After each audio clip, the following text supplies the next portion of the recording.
Сәлем достар, координаталық сәуле натурал сандарды және нөл санын координаталық сәуледе кескіндеу тақырыбын бірге қарастырайық. Бірінші, сәуле дегеніміз не?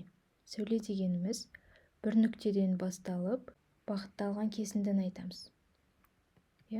Сәуле деп. Енді координаталық сәуледе осы жердегі басталған нүктені санақ басы деп аталады және көбінесе оны О әріпімен белгілейді. Бұл санақ басы деген сөз барлығы осы жерден басталады деген сөз. Яғни бізде ол жерде 0 саны тұрады. Енді осы 0 санынан 10-ға қарай барлығы бірдей қашықтықта кесінділер кескіндейміз. Олардың ара қашықтықтары бірдей болу керек. Не бір кесінді?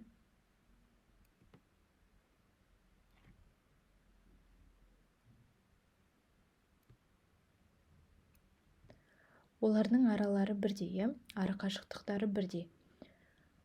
Бізде натурал сандар қай саннан басталады? 1-ден басталады, Енді осыны 10-ға қарай жылжытайық. 0-ден кейін біз санасақ қазір 1 саны, одан кейін 2, 3, 4, 5, 6, 7, ары қарай тағы да 10-ға қарай кете береді шексіз. Міне, біз координаталық сәулені құрастырдық. Бұл координаталық сәуле деп аталады.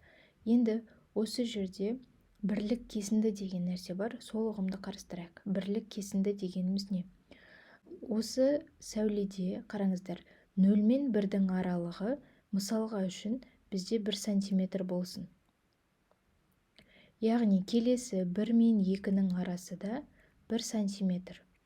Сызғышпен өлшеп сызған кезде әрқайсысы 1 сантиметрден.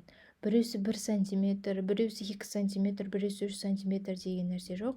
Бізде 0 мен 1-дің арасы 1 сантиметр, 1 мен 2-ның арасы 1 сантиметр, 2 мен 3-дің арасы 1 сантиметр.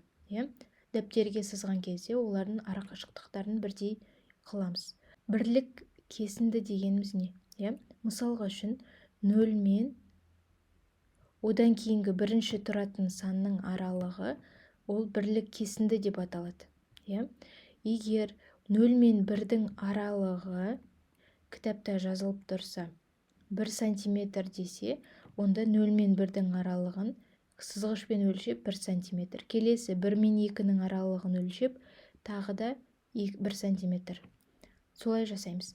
Немесе егер 0 мен 1-дің аралығы 5 тор көз десе, 0 мен 1-дің аралығына 5 тор көз тастаймыз, 1 деп белгілейміз. Келесі 5 тор көзден кейін 2 санын белгілейміз. Келесі 5 тор көзден кейін 3 санын белгілейміз. Яғни 0 мен 1-дің арасы 2,5 сантиметр, 1 мен 2-ның арасы 2,5 сантиметр, 2 мен 3-дің арасы 2,5 сантиметр.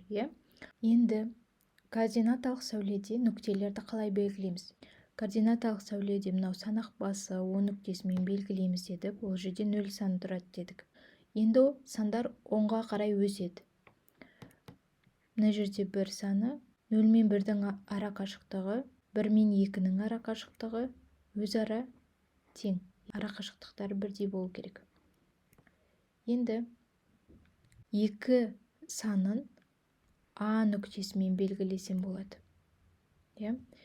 Одан кейін 4 санын Б, 5 санын С нүктесімен белгілесек болады, латын әріптерімен. Оны қалай оқимыз? А нүктесінің координатасы 2. Б нүктесінің координатасы 4. С нүктесінің координатасы 5. Осылай оқылады. А нүктесінің координатасы 2.